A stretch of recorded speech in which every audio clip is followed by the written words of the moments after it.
The PreGame EAP review is a health and safety point of emphasis for the 2023-24 school year.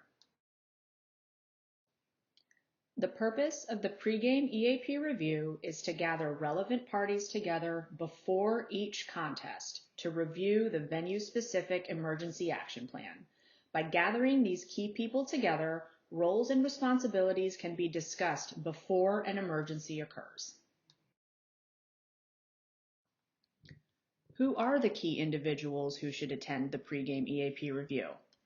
The game day administrator or a designee, the home or host team's head coach or designee, any and all healthcare providers present at the event, such as athletic trainers, first responders, EMS, or physicians, representatives from the visiting team, a lead official, a school resource officer when applicable. If the event is being held at a neutral site, consider including a facility representative. What are the key items that should be discussed at the PreGame EAP review? It's important to establish both primary and backup methods of communication that will be used to alert relevant parties that an emergency is taking place. Methods of communication can include predetermined hand signals or use of radios or cell phones. It's also critical to discuss the roles and responsibilities of those involved. Who will provide immediate care to the athlete? Who will activate EMS? Who will retrieve emergency equipment? Who will perform crowd and scene control? What is the EMS access point and who will meet them there? And who has access to the student's emergency contact information? Review the location of emergency equipment and how it can be accessed if not immediately available on the sideline. For example, can an AED be retrieved and in use within 3 minutes of collapse? Are splinting materials available? What method will be used for rapid cooling in the event of exertional heat illness, and are water and ice quickly accessible? For contests taking place outdoors, who's responsible for monitoring the weather, including wet bulb globe temperature?